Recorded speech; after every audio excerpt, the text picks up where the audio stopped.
உலகமெல்லாம் நீக்கமர நிறைந்திருக்கக்கூடிய நாராயணனுடைய பாதத்தை சிக்கன பற்றி அந்த ரங்கமன்னார் சன்னதிக்கு அருகிலே இருக்கக்கூடிய ராகவேந்திர சுவாமிகள் ஸ்ரீரங்கத்தின் கம்பீரமாக இருக்கக்கூடிய அந்த திருக்கோயிலை ஒட்டி அந்த வாசல்புறத்தில் வந்து வடப்பக்கம் திரும்பினால் பூஜாய ராகவேந்திராய சத்திய தர்மரஜாயஷ பஜதம் கல்பவிருஷாய நமதாம் காமதேனுவே என்று சொல்லக்கூடிய அந்த எல்லாம் வல்ல ராகவேந்திரருடைய திருவடிகளை சேவித்து இன்றைய நாள் இனிய நாளாக மாறட்டும் மலரட்டும் என்கின்ற சொற்றொடரோடு இன்றைய நிகழ்வுக்குள் செல்கின்றோம். பக்தியின் உச்சம். இன்று நாம் சிந்திக்க இருக்கும் தலைப்பு பக்தியின் உச்சம். பொதுவாக சில பேர் கோவிலுக்கு சென்று வழிபடுவதை பார்த்துருக்கோம். சில பேர் விதவிதமான அபிஷேகம் செய்து ஆண்டவனை வழிபடுவதை பார்த்திருக்கிறோம். சில பேர் அங்க பிரதர்சனம் செய்து வழிபடுவார்கள். சில பேர் அழகு குத்தி வழிபடுவார்கள். சில பேர் தேரிழுத்து வழிபடுவார்கள். சில பேர் குளம் வெட்டி கோயில் கட்டி தானம் பண்ணி வழிபடுவார்கள். இப்படி அவரவர் சக்திக்கு ஆண்டவனை வழிபடுவார்கள். ஆனால் இன்று நாம் பக்தியின் உச்சம் தொட்டவர்களில் ஒரு சிலரை பார்க்கின்ற போது கண்கள் ஆர்டிஷன் நீர் ஊற்று போல பெருக்கெடுக்கிறது. ராப்பத்து பகல் பத்து பார்த்து பூலோக வைகுந்தம் என்று பெயர் எடுத்து ஆண்டுக்கு ஒருமுறை சொர்க்கவாசல் கதவு திறந்து பரமபத பேரை அடையக்கூடிய பகவான் ரங்கமன்னார் உறங்கிக் கொண்டிருக்கக்கூடிய ஸ்ரீரங்கத்து சன்னதி தெரு. உங்களை அப்படியே அழைத்து செல்கின்றோம். அற்புதமான ஒரு ரங்கனின் பரம பக்தர், ஒரு பாகவதர். நின்றால் ரங்கா, படுத்தால் ரங்கா, எழுந்தால் ரங்கா. ரங்கனை தவிர அவருக்கு ஒன்றும் தெரியாது, ஒன்றும் அறியாது, ஒன்றும் புரியாது. ரங்கன் மீது பரம பக்தராக இருக்கக்கூடிய அவருக்கு வறுமை என்பது வாடிக்கையாகவே இருந்தது.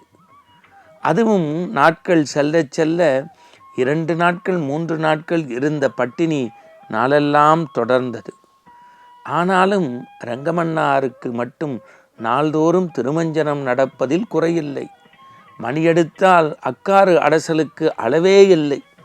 இருந்தாலும் பட்டாச்சாரியார் பரிவோடு கொடுக்கக்கூடிய ரங்கமன்னாரின் உணவை பார்த்து வியக்காதவர் யாரும் இல்லை. ஆனாலும் பசியோடும் பட்டினியோடும் வாழ்ந்த பாகவதர் பரம பக்தராகவே இருந்தார் ரங்கனிடத்தில். ஆனால் மனைவி பாவம், இளகிய மனம்தானே. அந்த ரங்கனிடத்தில் முறையிடுகின்றாள். ரங்கா, ரங்கா, உன்னுடைய விளையாட்டிற்கு ஓர் அடவு உண்டு. உன்னையே நம்பியிருக்கக்கூடிய அந்த பாகவதன் பல நாள் பட்டினி. ஆனால் நீ மட்டும் நாளெல்லாம் திருமஞ்சனம், வண்ண வண்ண உடைகள், ஆடை ஆபரணங்களில் குறைவில்லை. மணியடிக்கின்ற வேளையெல்லாம் மகத்தான மணக்கும் உணவு.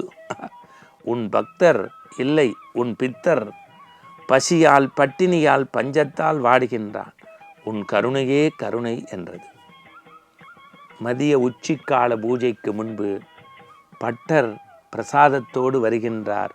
பரம்பொருள் பட்டரிடம் பேசுகின்றார். என் பரமபக்தன் இந்த அரங்கனையே தன் வாழ்க்கையின் உயிர் மூச்சாக சன்னதி தெருவில் சொல்லிக் கொண்டிருக்கும் பாகவதன் இல்லத்திற்கு கொண்டு போய் இதை கொடு என்று பரம்பொருள் உள்ளே சென்று விட்டார். பட்டர் மெய்சிலிர்த்து போகின்றார். வாத்திய முழக்கங்களோடு பிரசாதத்தட்டு பாகவதரின் உள்ளத்திற்கு செல்கின்றது. இல்லக்கதவு திறக்கப்பட்டது. சற்றும் சலனமடையாத பாகவதர் மனைவியை அழைத்தார். அம்மா, அம்மா, ஆண்டவனிடத்தில் என் பசி குறித்து ஏதேனும் முறையிட்டாயா? ஆம் என்று உள்ளதை சொன்னால் பட்டரும் நடந்ததை சொன்னார். பற்றாயா? என்னை திருமணம் செய்து கொண்டு 20 ஆண்டுகள் வாழ்க்கை நடத்தக்கூடிய நீயே என் பசியை பொறுக்காமல் அவரிடத்தில் பட்டியல் வைத்து விட்டியே. என்னை போல எத்தனை பரமபக்தர்களுடைய பசியை போக்கக்கூடிய நாராயணனுக்கு என் பட்டினியை போக்க வேண்டும் என்று தெரியாதா? புரியாதா? என் பக்தியினுடைய உச்சம் அவருக்கு தெரியும். இப்படி அல்பமாக அவரிடத்தில் உணவு கேட்டு விட்டாயே என்று பாகவதர் கடிந்து கொண்டாராம். வறுமையிலும் கூட நாராயணன் மீது வைத்திருந்த அந்த அளவு கடந்த பட்டருடைய பக்தியை, வியந்த பக்தி இந்த பாகவத பக்தி என்பதை பார்க்கின்ற போது உள்ளம் துடிக்கிறது. ஏன் இவர் மட்டும்தானா? பக்த பிரகலாதன் கதையை படித்தபோது சிறைச்சாலைக்குள் இருந்து நாமெல்லாம் ராமநாமத்தை சொல்வதற்கு இது தடைபட்டுவிட்டதோ என்று நினைப்போம். ஆனால் பக்த பிரகலாதன் என்ன சொல்கின்றான்? ராமா, உன் கருணையே கருணை. யாரும் இல்லாத இந்த தனியறையில் என்னை தனிமைப்படுத்தி உன்னையே சிந்திக்கச் செய்தாயே. இன்னும் சொல்லப்போனால் இந்த பக்த ராமதாஸின் கதை எப்படி என்றால், பக்த பிரகலாதானனை நான் நினைத்து பார்க்கின்றேன். நரசிம்ம அவதாரத்தில் அப்படி விஸ்வரூப தரிசனம் நரசிம்மன் கொடுக்கின்றான். எல்லோரும் அஞ்சுகின்றார்கள். ஆனால் பக்த பிரகலாதன் அழுகின்றான். எப்படி பக்த ராமதாஸ் அறைக்குள்ளே இருந்து ராமநாமத்தை சொன்னாரோ, இந்த உருவத்தை பார்த்து அழுதவுடன் நரசிம்மன் கேட்டான், ஏன் அச்சமாக இருக்கிறதா? இல்லை, அழகாக இருக்கிறது. இன்னும் சில நிமிடங்களில் இது மறைந்து விடுமே என்றான். காரைக்கால் அம்மையார் இல்லையா, நம்முடைய பெரிய புராணத்தில் தன்னையே கரைத்து கொண்டு எம்பெருமானே கேட்டாரே, எம்மை பேணும் அம்மைகான் என்று. இவர்கள் பக்தியின் உச்சம் தொட்டவர்கள்.